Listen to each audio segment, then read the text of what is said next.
You're welcome to Business Highlights on Trust TV, where I take you on a journey through some of the biggest economic and business developments of the week. My name is Chamun Dabeng, and I'll be your host. We're opening the floor with the bull and the bear on the market.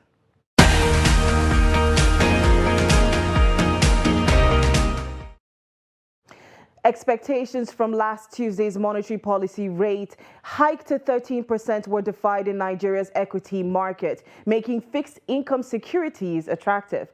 Buying counters like Airtel Africa PLC, which contributed majorly to the record gain of about 595 billion naira, investors stayed in the stock market for a major part of the review trading week ended Friday, May 27th.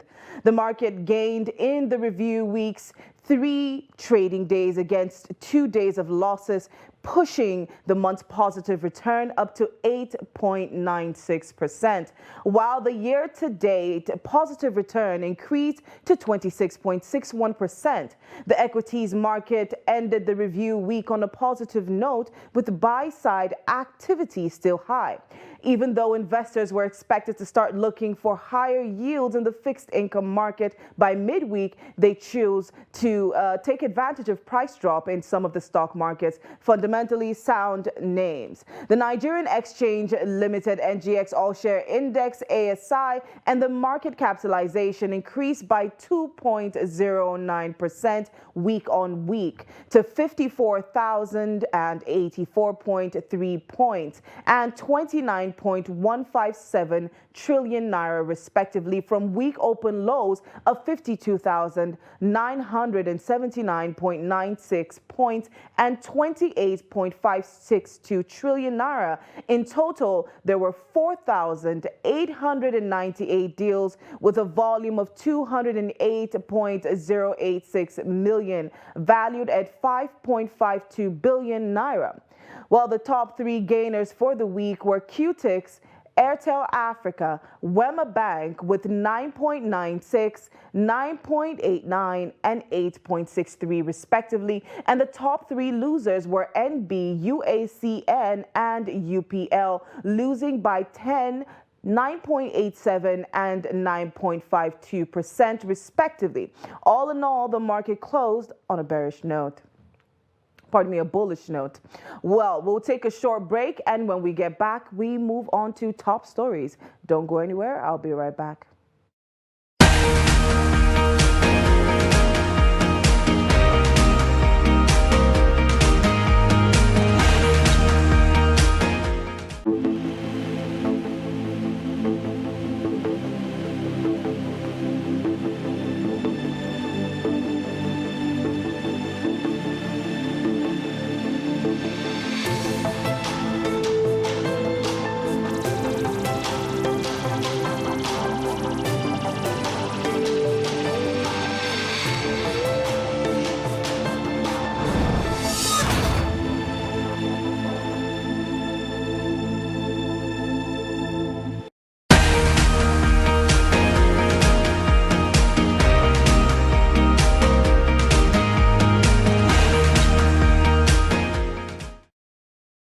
You're welcome back to Business Highlights on Trust TV. My name is Chamun Dabeng, and it's time for top stories.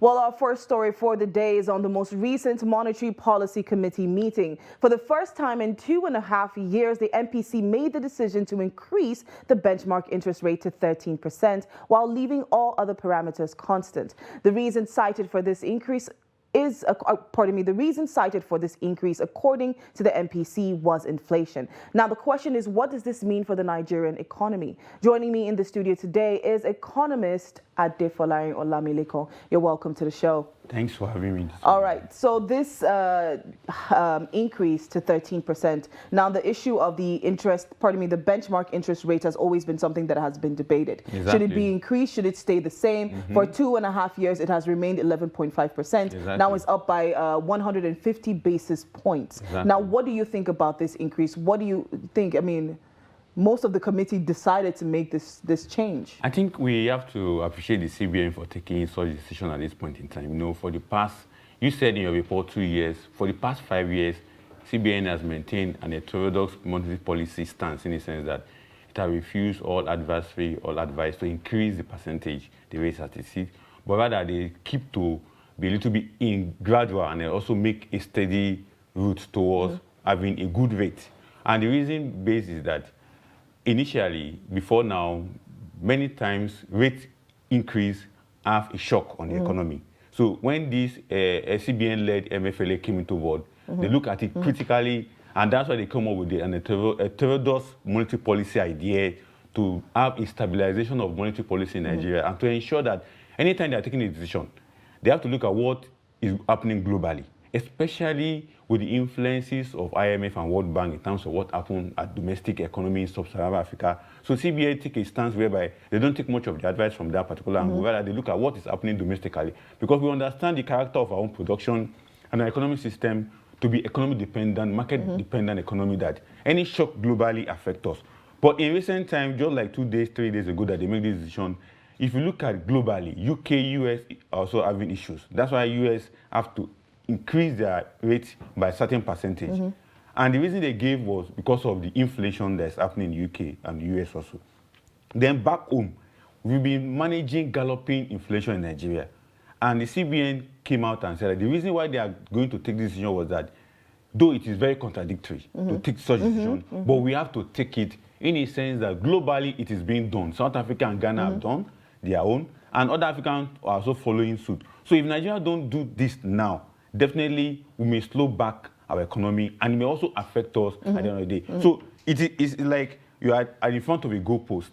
If you want to play a penalty, if you kick left and the keeper is attractive, you may score or may not score. If you keep right, if the keeper is not attractive, you may score or you may not score. What it means is that if we don't do it now, we may end up doing it at the tail end that it may even cost us more. That's why they take that as a percentage, rate they are taking now. And that's how I've found the analysis. That's why I'm saying it, that if they have not increased it as it is today, as of 2 days ago, we may end up taking it at the point that it may be very, very difficult for us to come out of what we are even afraid to go into. And that is the level we are today. And that's why the CBN have taken the 13% rate as it was. All right, so my next question is, like you said, it's contradictory at this period of time. Even CBN Governor Godwin Emefiele actually made that statement. As a matter of fact, I do have his quote here, and it says, while it may seem contradictory to raise rates in the face of fragile growth, it is a dilemma that most central banks around the world today are grappling with at this time. On balance, it is quite clear and compelling that attacking inflation is more urgent in the sequence of policy objectives in this regard. Now, how exactly is this going to play out as a tool to curtail inflationary pressures? Because it's going to affect different sectors. Exactly. As a matter of fact, the Manufacturers Association of Nigeria is not exactly happy with the outcome. They would.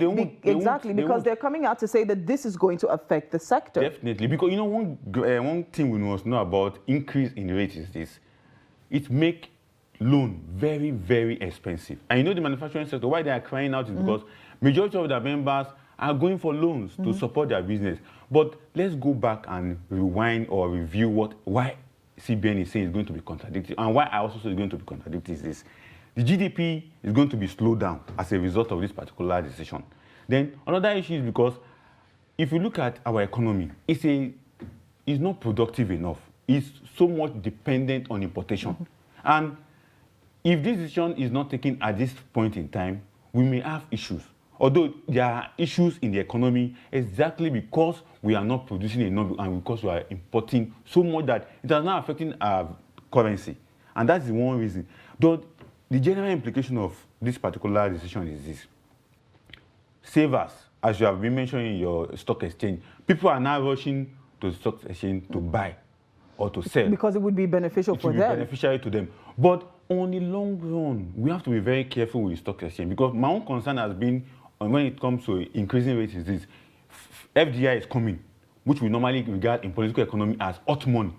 Hot money are volatile money that at the end of the day, any singular government policy, they are off. And what does it leave the economy? It will let it open. And before you know it, there will be issues. And that's why we normally have issues whereby we have advanced CBN, don't increase. But at this point in time, majority of people are saying increase because there is need for it to be done. Because if we don't do it and we do it late, it may affect us. Then another issue we need to look at is this: individual businesses or corporate businesses who have taken loans, who prefer to save money also, will also benefit. But on the other side, who are the ones that are going to go for loan will suffer for it.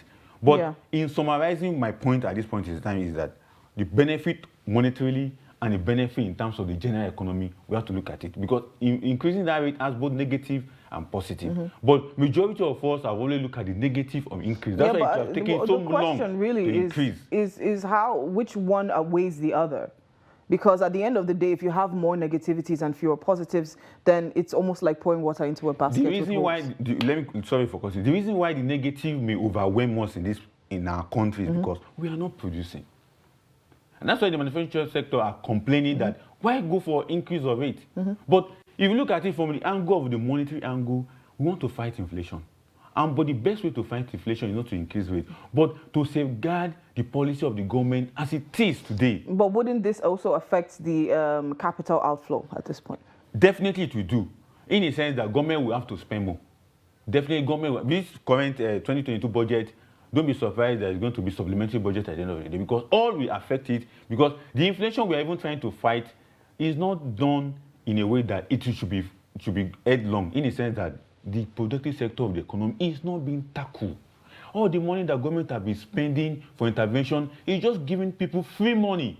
Most of them are not putting the money into the right productive sector that would enhance and the boost that CBN is talking about, and to attract the foreign direct investment. But the other side, the foreign direct investment they are attracting is on the stock exchange, not investment that will come and build factory and increase productive sector where you cannot produce raw material, transform raw material to finished good. It's not attracting that. But because globally rate is increased, CBN of Nigeria cannot take the last seat. They have to do it, and that's why they are taking it. But at the same time, there have been cautionary attributes they have to follow, which most of us have been putting out. Like my next week article is going to talk about the rate and talk about how CBN can really tackle it. And one of the things they can really do is that it is at this point in time, every form of intervention, in my own suggestion, have to stop. Giving people money in the guise of empowerment from the government, they have to put a stop to it. Rather, let us look at how we can concretely put that money in places that we can evidently see the output of that money. That is my take on that. All right. So as for those interventions that you actually brought up, you don't feel like they've made the necessary contribution to the Nigerian economy as they should have? Not as we expect. Not as elevating poverty. Not as reducing unemployment. If you see the NBC report, 33%. That means still going to go up before August or October this year. So what are the interventions meant for? It is to reduce poverty, it's to reduce, eliminate unemployment. But it has not done that. Majority of Nigerian youth are still out there without jobs. And not only that, the target of the government from all its inception is that when they push out such trillions, such billions of naira into the economy, it is to help them revive the productive sector. But what do we have? The productive sector is not revived. As a result of what? The government on its hand is pushing out money on one hand and is drawing back the money on the other hand. Why? Because the electricity that would have supported the productive sector is not there to do it. All right. So my next question: as the benchmark interest rate is increasing to 13%, of course, we're trying to weigh out the positives and the negatives to this. Should I say increase? Issue. Actually, yes, to this issue. We're trying to weigh it out to see which one, at the end of the day, is going to be more beneficial to the country. But yes, the policies that we currently have, how are they going to work with this 13%? Increase? Definitely, we are not talking about the fiscal policy of the government. There is going to be a review of most of the government policy in terms of taxes, in terms of fees, in terms of whatever they are put in place. But you know, one thing is that I don't want to say the government at this point in time, the CBN and the fiscal policy, monetary policy and fiscal policy are going to be working opposite. But definitely that what will be at the end of the day, because do they really consider all the policy on taxation, the new tax act and the rest of them that have been put in place? Do they really consider that? Because the CBN is only focusing on how to make the economy productive. But at the end of the day, the productive sector cannot work without both policy working, connecting and linking together. That is how it can be. But in this sense, as you have asked, what will now happen to those government policies? Will they now dump them? Will they now say, okay, well, what I expect them to do is to review those policies and see how they can work with the 13% rate that CBN have brought up. Because I know that CBN cannot even come out alone without contacting other agencies of government in this respect. Then again, all those government banks, we know we have government banks, government-owned banks that give out loans. How are they going to make sure that their loans are recovered on time so that they can also give it to other people that are also interested in getting Is this going to loans? affect loans that were previously taken out, or just new loans that are going to be taken after this percentage? As it is now, hike? you know, we are in a market economy.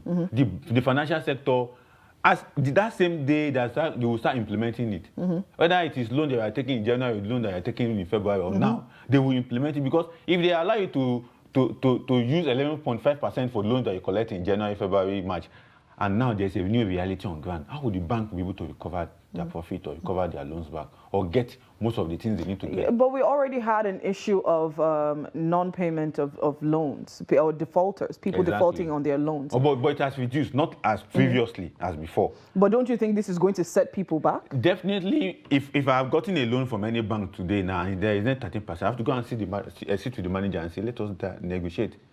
How am I going to pay back? What will be my cut? What will be my advantage? What will be my disadvantage to it? And that's what most customers will have to start doing since that Tuesday or Wednesday that this report came out. But you know, the bank they are not Father Christmas. Of course, They definitely need money. It's a business. So the customer have to understand. But the key thing is that those loans, if they are collected for productive purposes, they will regain it. But the cost will be transferred to consumers like us, like you, and to the rest.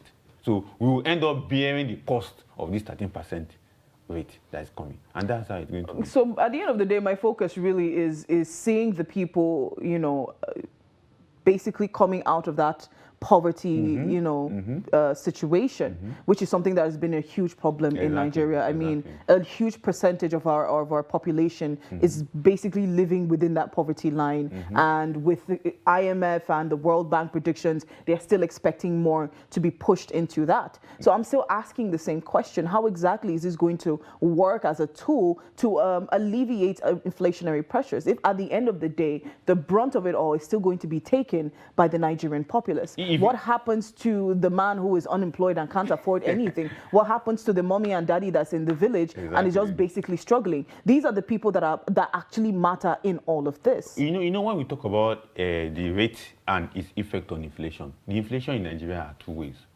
We have man-made inflation created by ourselves for ourselves. Then we have how the system on its own bring about inflation, especially as a result of global uncertainty in the world. Global economic uncertainty, whereby transfer prices of goods across the world is transferred to the consumers like us in Sub-Saharan Africa, in Nigeria, and the rest of them. In the sense that because we don't produce such goods, when they come into the country, we buy it, and we buy it expensively. But on the other hand, the other inflation that is created by man is as a result of, imagine agricultural produce that is produced in a nearby farm in Kefi here, and is brought to Masaka market or brought to Yanya market or brought to Kefi market, and the person is selling a model of Gari that is produced in Kefi, selling for 600 naira. But it will calculate basic issues. And what are the basic issues that affect it? Transportation, as a result of high cost of fuel. And the fuel issue that we're talking about, it is self-inflicted by us because the government refused to build refinery or make the old refinery to work. So the cost of subsidy or importing fuel is now transferred to the farmer who is now going to produce his Gari, bring it to Kefi, and bring it to Use and sell it and transfer. That's the one caused by man-made inflation caused by us because we refuse to do the needful. We refuse to apply economic will to get things done. But the other angle of the inflation that comes as a result of importation of foreign goods is the other one. And that is where the issue whereby this 30% will also affect, because most of the production sector that collect loans, most of them collect loans to buy products from abroad. Most of them collect loans to import goods from abroad. Most of them collect loans to effect services from abroad. Even raw materials. Raw materials from abroad. So those are the issues where this inflation, I think you can see the two angles. The one we created for ourselves by ourselves, and the one because of the global uncertainty around the world also created for itself. Just like the US is also battling with inflation as a result of cost of food items and the rest of them. That one is caused as a result. But if you look at it, that one also critically, intently, it is also caused by the greed of corporation, because they will tell you that new product like this iPad you are owning now, there are new version of it. innovation has gone into it. So the people that produce it, I told you, they have brought about innovation to this particular one. So we have to transfer the cost of bringing that innovation to the consumer. And we have spent money for scientists, for innovators to design a new thing. So that money will have to be recovered. And that's how such inflation comes from global economic indices. We have found ourselves. But we must tell ourselves the truth. We are not productive. We are dependent. We are importing so much. And that's why inflation in Nigeria can hardly go down. All right, we're going to go on a short break, and when we get back, we're going to be taking a look at the economics of politics. So don't go anywhere. I'll be right back.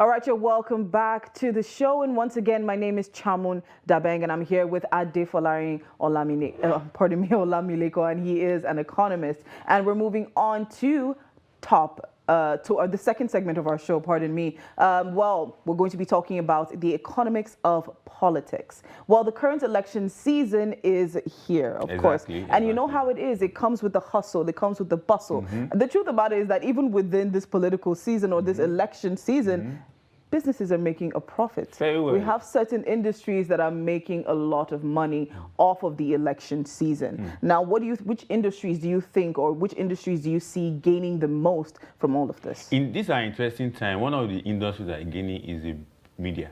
But we have several sectors in the media. We have the print media, we have the electronics media. Currently, the print media are gaining. And when I'm talking about the print media, I will also draw a line that there are also subsector of the print media. We're talking about the printers in UTC, in Area 10, in everywhere all over Nigeria. They are gaining. People are printing T-shirts, people are printing posters, they are printing handbill, they are printing banner, large format banner, and several of it. So these are the sectors that are benefiting greatly. But other sector that are also gaining is the PR in the media, public relations sector in the media. They're also gaining because people are building and writing several tough statements of pronouncement or declaration on how people can be attracted to a particular candidate, and it's being done by professional experts in the PR industry. Another aspect that is also gaining, apart from the print media and media, is logistic, transport. People are hiring Jeep. If you go to all these centers we normally hire cars in Abuja, you can't find them. Currently, they are gaining. Then quickly is hospitality. When I was coming to the studio this morning, I saw a particular hotel around your area. Quite a few hotels are booked out. Booked up. So, and let's not mention, consumption of food items, water bottle will be on a serious one this morning. All right, so we actually went out to speak to a few people to see whether they were benefiting from the election season or not. So we went to two different political houses to see what business was like for the small trader. So let's take a look at that. Before, customer know they come like this, but by now, by the grace of God, they come small past the before. Okay, do you think that the election period has contributed to it? Yes. Okay, so the election now, don't they help you? Don't they make extra They help money? me now. So as the people, they come out now, it helped me partly before. So before, people know they blow like this, but now, anyhow, it better pass the before. So on a normal day, how many customers do you have coming to buy noodles from you? I have more than 500 people. In a day? Yeah. So now that the political season has started, how many do you have? But you say less than 20 above, not like before again. What happened? Now that there's a political season, we thought that your customer base would have increased. Because everything is expensive. Some people don't like the juice too much, but the people that like, so we used to sell it for them and they buy. Okay. Now that political season has started very well, do you guys have more customers coming to your place to buy juice? Yes, we have, but not that much. So on a normal day, how many customers do you guys have? Like 4 or 5 we have. Okay, now that the political season has started fully, Yes. has the number increased? No, they are not increased. We start this business and we couldn't get some more customers again, and the little ones that they come and we sell it for them, they buy.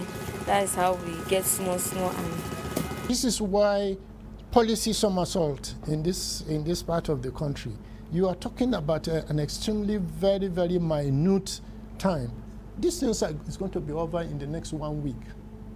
But we're talking about long-term effect of these decisions.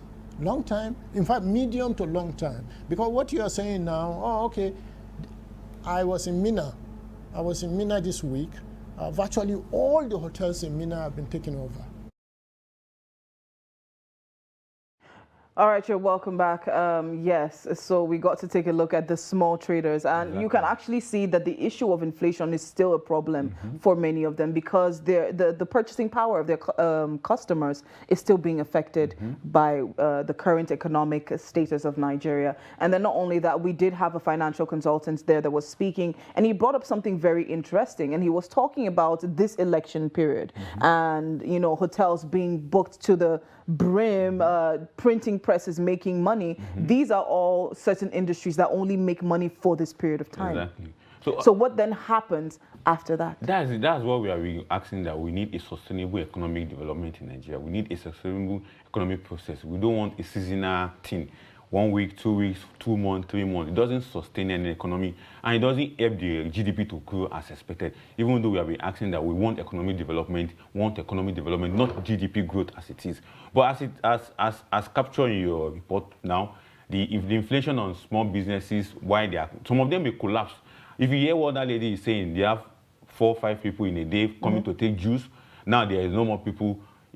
Maybe before the end of the month, they may close down that place and go and look for something else. But we don't hope that will happen. That's why we are looking at the government should look at how they can create an opportunity for sustainable economic development, not the one that will come in a form of handouts for people to go and start a particular business. There's no customer, there's nobody to participate in that business. We want something that can be long-term investment, long-term businesses. That's why, for me, for example, as an economist, as a political economist, I normally agitate that we don't need mushroom businesses. We need a businesses that can take at least 1,000 people off the street. If we have cottage industry in the 774 local governments in Nigeria, what do you think we'll have in terms of employment rate in Nigeria? It will be very, very boost and very wonderful. All right, so the topic, economics of politics, is actually a very vast one. Unfortunately, we don't have enough time to get into all of the points that we probably would have today, because there's so many other aspects that we could have actually touched into. But hopefully we'll get the chance again. I would like to thank my guests in the studio. Thank you so much, Ms. Adefolarin, for being a part of the show. And to our viewers out there, thank you so much for joining us. Well, the truth about it is that Nigeria needs to start coming up with policies that are more permanent. We need permanent solutions that can move the country to a positive space. Well, we have come to the end of our show. And once again, my name is Chamun Dabeng. Please do come back again. Let's do this.